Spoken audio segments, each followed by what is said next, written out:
Hi everyone, welcome to today's video. Today I'm going to be wrapping up the 8 books that I read in September. So I have mentioned a few of these books already in my videos this month, particularly in my horror taste test where I read some new horror authors. So I'm not going to go into those in too much depth. And then there's also another book that is featured in a video coming. So I won't go into it too much here, but stay tuned for that. I will talk about them, but not as in depth as the others. As usual, I'm going to go through this from lowest rated to highest rated, but actually I had such a great reading month. Most of these books were 4 stars and I didn't rate anything less than a 3. So we're going to go straight in with that 3-star, and it is The Pumpkin Spice Cafe by Laurie Gilmore. And can I just say, this book is perfect for this time of year.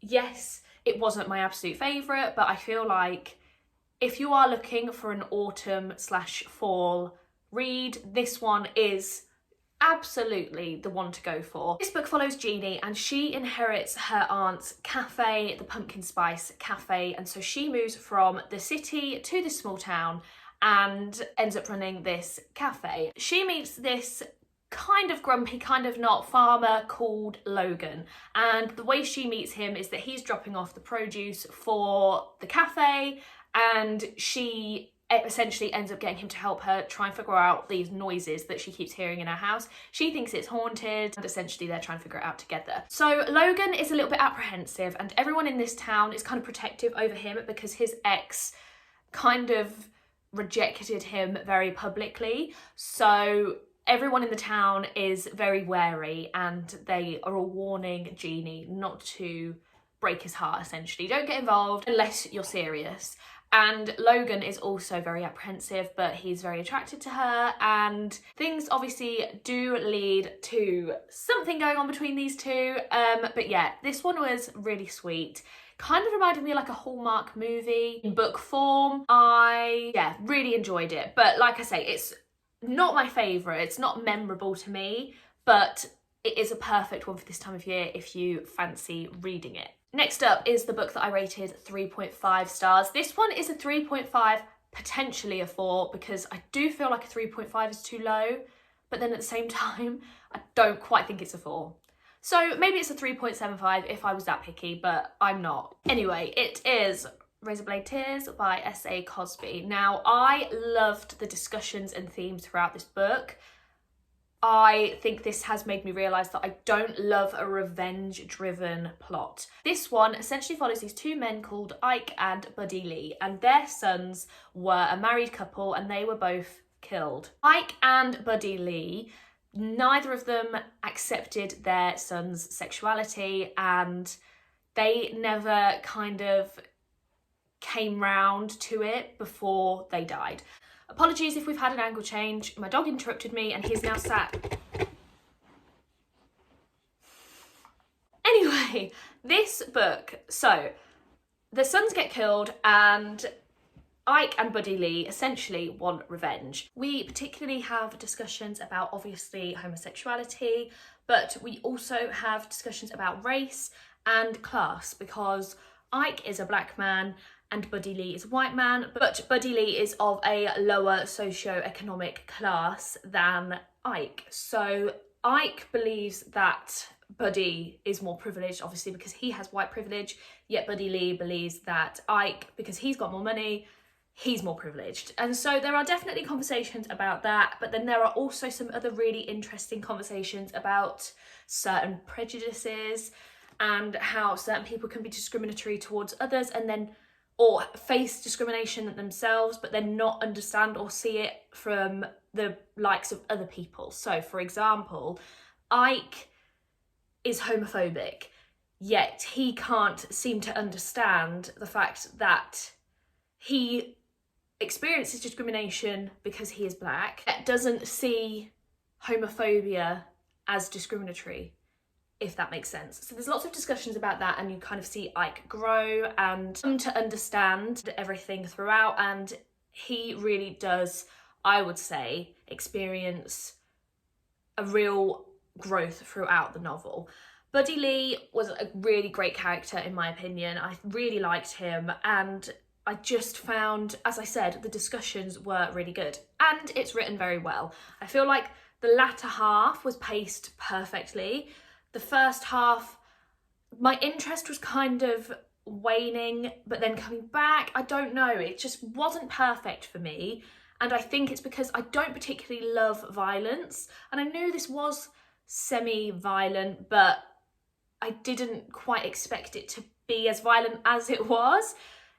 But it was still good. So I'm unsure whether this is going to be a 3.5 or a 4. Like I said, I don't know whether I love a revenge plot, but this was my family's book club book this month, chosen by me.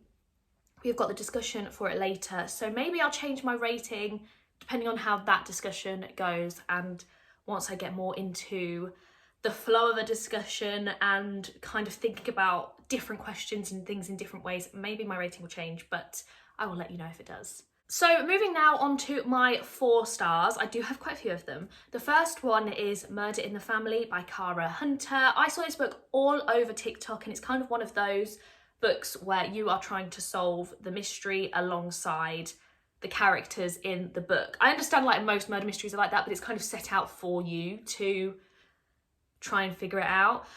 This one's kind of told, you're following a TV documentary series following this murder that happened, and the person producing the show, it was his stepfather that was killed. And we have all these experts involved, and there's kind of like interviews and scripts that we're kind of reading, and it's not told in the general format. And I really, really enjoyed this book. I didn't see it coming, like the whodunit. I was convinced it was someone else. I was so convinced. I was like, I am onto this pretty much straight away. I was like, well, if it turns out to be this person, I'm actually going to be a bit disappointed because I think it's just completely obvious. It wasn't them. It was someone else, and I really wasn't expecting it. And I feel like you can't really go into this one too much because it's so fun reading it and experiencing it for yourself that I don't want to go too much into it. But it is a murder mystery, and you are invited to try and figure it out. People have written notes while they've been reading it. I was reading it on my Kindle, so I was highlighting everything and like annotating it.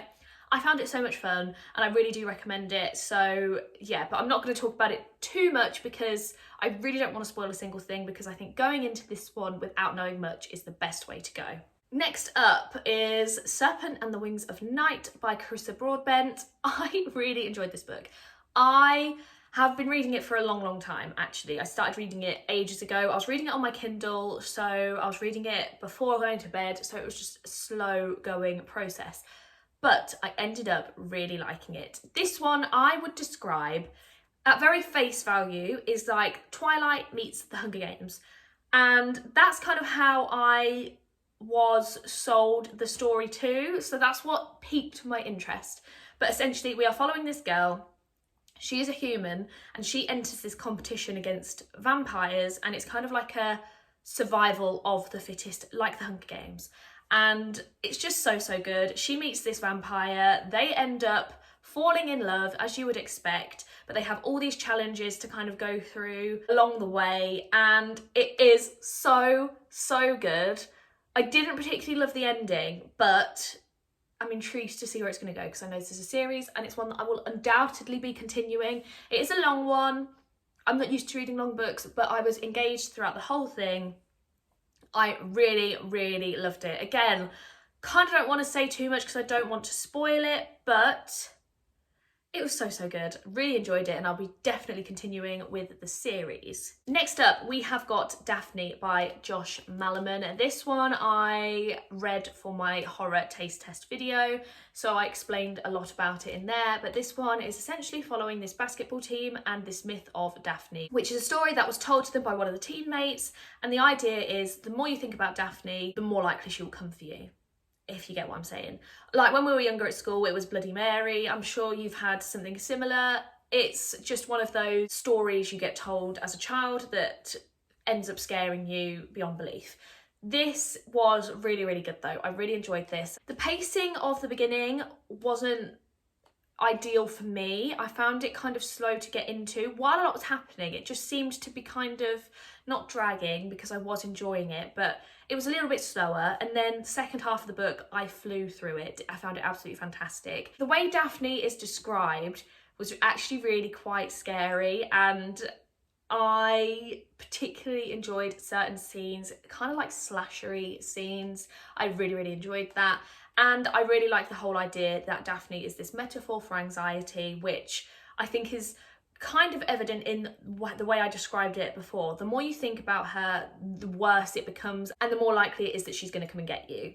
That's kind of how it is with anxiety, isn't it? So I really felt like this was written very well, and yeah, really enjoyed this one. I spoke about it more in that vlog, so if you are interested, then please go check that one out. Next one, another that I read for that vlog, it is The Between by Tananarive Due. This one is kind of like a psychological horror. We are following this man called Hilton, and at the beginning he almost dies, but his nan saves him and ends up sacrificing herself. She dies, and that's in the synopsis, so that's not a spoiler. That's right at the beginning of the synopsis too. But years later, Hilton is starting to experience these very strange dreams, and he can't really tell whether they are kind of reflecting on his past or it's kind of something going on in his mind. It's very creepy and eerie, and it's essentially him trying to, well, the reader's trying to figure out whether he's going insane or whether these dreams are actually happening. It's so good. But we're also following his family, and his wife is a judge, and she gets these really threatening racist letters, and so Hilton's family are then under threat, and it all becomes very scary and very tense. I really enjoyed this one. I thought it was written absolutely fantastically. Like I said, yeah, really enjoyed it. The end I really liked, but I can see why some people may not. But like I said, I thought it was really good, and it kind of touched me a little bit. I really enjoyed this one, and as with Daphne, I spoke about this one a lot more in that vlog, so I will link that down below for you to check out if you would like to see more of my in-depth thoughts. Next up, another one that I read for that vlog, and this one was my favourite from that vlog, surprisingly. I didn't expect it to be, but it's The Haunting of Ashburn House by Darcy Coates. This one is kind of like a cozy horror to begin with, and then we get really creepy, and it's really good.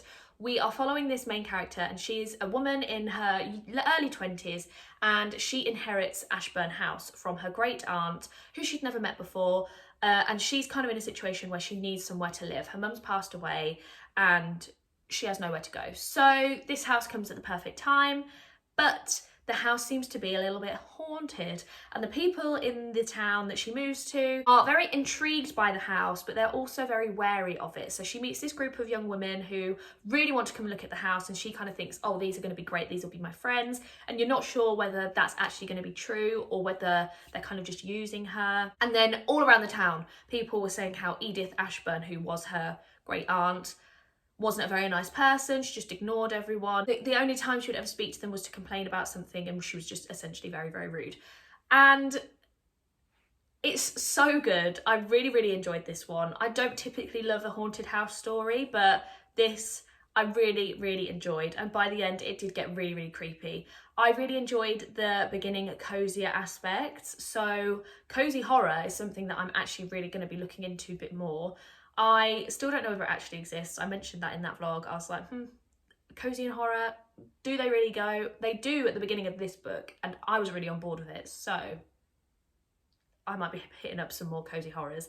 But anyway, yeah, really enjoyed this one, and yeah, really spooked me out by the end. So yeah, I thought this was really good. Paced very well, written well, loved it.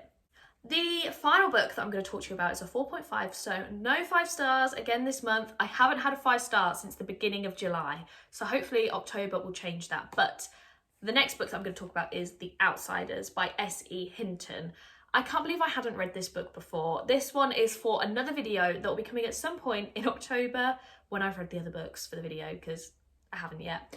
This one is so good. I really loved this. I do think it's kind of a product of its time, and certain language used wouldn't necessarily be used today, but regardless of that, I really loved this book. It's a short little book, it's a modern classic. We are following Ponyboy and he's in this gang and they've got the rival gang, and something happens, an incident happens where him and his friend end up running away, and it's kind of going through their journey, what happens, and it is so heartbreaking. I was gutted reading this. I have seen the film. I watched the film a long time ago when I was younger, so I couldn't really remember it.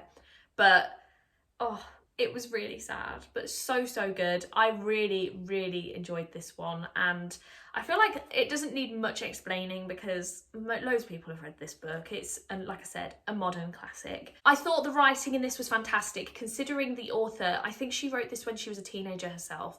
It was so good. And when I read the last line, the smile on my face, I was like, oh my God. And when you come to realise what that means, I just found it absolutely incredible. So yeah, really enjoyed this one. It wasn't like an absolute favourite, which is why I gave it a 4.5, but still one that I really loved. I think the reason why I loved it so much was the characters. I think the characters were written fantastically. They were so distinctive, and because there actually are quite a lot of characters in this book, a lot of young boys / men. So for her to have really made them distinguishable, I thought was really quite good, because usually in those instances you kind of blur them all together, but I feel like they were written very distinctly, that you came to love all of them. Like there wasn't a single member of this gang that you didn't like, because while you understand their flaws, they also have aspects which you come to love, and yeah, I just really enjoyed this one. So those are the books that I've read. Now all I have to do is pull out of my TBR jar. I didn't read the book for August. It was Girl A by Abigail Dean. I just didn't have time, and yeah, unfortunately I didn't get to that one. So that one will be unhauled, but let's see what the book is going to be for October. I'm gonna go towards the bottom, I think. Okay, so I've got one. Ooh, this one. Goodness. Right, let's see what it is. I can't even see what that says. Forever Interrupted by Taylor Jenkins Reid. Okay, I was actually tempted to read this one pretty soon. I was actually tempted to pick Taylor Jenkins Reid for my family's book club, but I ended up picking Razorblade Tears. So intrigued, yes, I will definitely get into that one, because I really want to read some more of her books. Though not the classic 4 that are her most popular. I've not read all of her other ones, that her earlier works which aren't so popular. So that is it for me today, guys. I really hope you enjoyed this video, and if you did, I would love it if you could like and subscribe. Fingers crossed for me that I get a 5-star in October. I'm really hoping so. I've got some pretty big plans reading wise for October, and I'm just hoping that I can pull it all off. But yes, I will see you in the next video. Bye!